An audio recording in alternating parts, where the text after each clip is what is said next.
আগরতলা শহরের পৌর নিগমের বিভিন্ন পাম্পগুলি ঘুরে দেখলেন আগরতলা পৌর নিগমের মেয়র দীপক মজুমদার।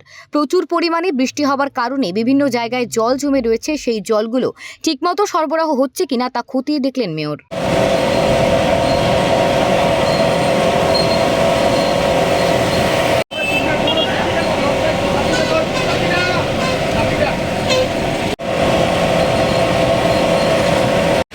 আমাদের এই ঝড় মোকাবিলা করার জন্য বা এই দুর্যোগ মোকাবিলা করার জন্য রাজ্য সরকার থেকে সমস্ত দপ্তর প্রস্তুত আছে এবং আগরতলা পৌর নিগম তারা বলতেই বৃষ্টির সময় আমরা প্রস্তুত থাকি।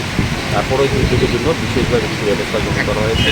আমাদের বিভিন্ন পাম্পগুলি পদ্ধতি বলুন যে আমাদের কমিশনার সাহেব ও গতকাল এখানে আমাদের আধিকারিকরা আছেন, ইঞ্জিনিয়ার আছেন, যার কাজে আছেন, সবাই কিন্তু প্রতিনিয়ত পাম্পগুলি ভিজিট করছেন। পাম্পগুলি চালু আছে। বেশি প্রাকৃতিক দুর্যোগ হলে তো কিছু করার নেই। আমাদের সমস্যা যেটা হয় এখানে বজ্রপাত হলে পরে পাওয়ারটা চলে যায়, এই কারণে কিছুক্ষণ জল জমে থাকে। নয়তো আমাদের কোনো অসুবিধা নেই। আমাদের 5টা ডিজেল পাম্প আছে, আর বাকি 16টা পাম্প আমাদের কাজ করছে, এখনও চালু আছে সমস্ত জায়গায়। কোথাও জল জমে নেই। যখন জল জমে তখন সাপ্লাই করতে করার চেষ্টা করা হয়। সেক্ষেত্রে আমাদের অফিসাররা, আমাদের কর্মচারী বন্ধুরা দিবারত কাজ করছেন। আমাদের এই মোকাবিলা করার জন্য দিবারত আলাদা স্টাফ আছে এবং আমাদের পাম্পের যারা অপারেটর তারা সর্বোপরি কাজ করছে। সবগুলো পাম্পে কি চালু? সবগুলি চালু আছে। যখন যেটা এখন ডিজেলটা বন্ধ করে জল নেই, প্রয়োজন নেই, যেখানে প্রয়োজন হয় সবগুলি চালু আছে। এদিকে যাতে জল না জমে সেই চেষ্টা করা হচ্ছে। প্রাকৃতিক দুর্যোগ কতটা কী পরিমাণ হয় সেটা বোঝা যাচ্ছে, তবে আমাদের ব্যবস্থা গ্রহণ করা হবে। পৌর নিগম কি তৈরি মোকাবেলার জন্য?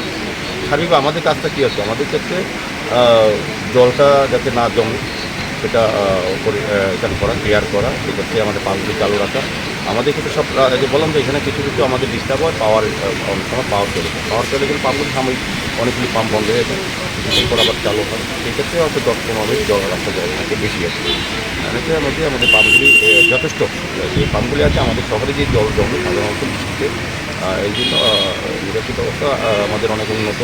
সমস্ত ড্রেনগুলি পরিষ্কার করা হয়, পরিষ্কার আছেও, এবং আমাদের আলাদা এক্সট্রা লেবারও বছর নেওয়া হয়। সেক্ষেত্রে আমার মনে হয় যে আমরা মোকাবেলা করতে পারব। জল ছাড়াও যদি যেহেতু ঘূর্ণিঝড় মানে বিভিন্ন বজ্রপাত হবে, জোরু বাতাস হবে, সেই ক্ষেত্রে মানে মোকাবেলা করতে মানে পৌর নিগম তৈরি নেই? হ্যাঁ, আমাদের প্রস্তুতি আছে চূড়ান্ত পর্যায়ে। আর জেলা প্রশাসন, মহকুমা প্রশাসন, জিএসটা ম্যানেজিং গ্রুপ সবার সঙ্গে আমাদের একটা যোগাযোগ আছে। সার্বিকভাবে শহরবাসী যাতে কোনো বিপদগ্রস্ত না হয় বা বিপদে পড়ে যাতে রক্ষা করা যায়, সেদিকে সমস্ত ব্যবস্থা করা আছে সরকার পক্ষ থেকে আমরা পূর্ণ করতে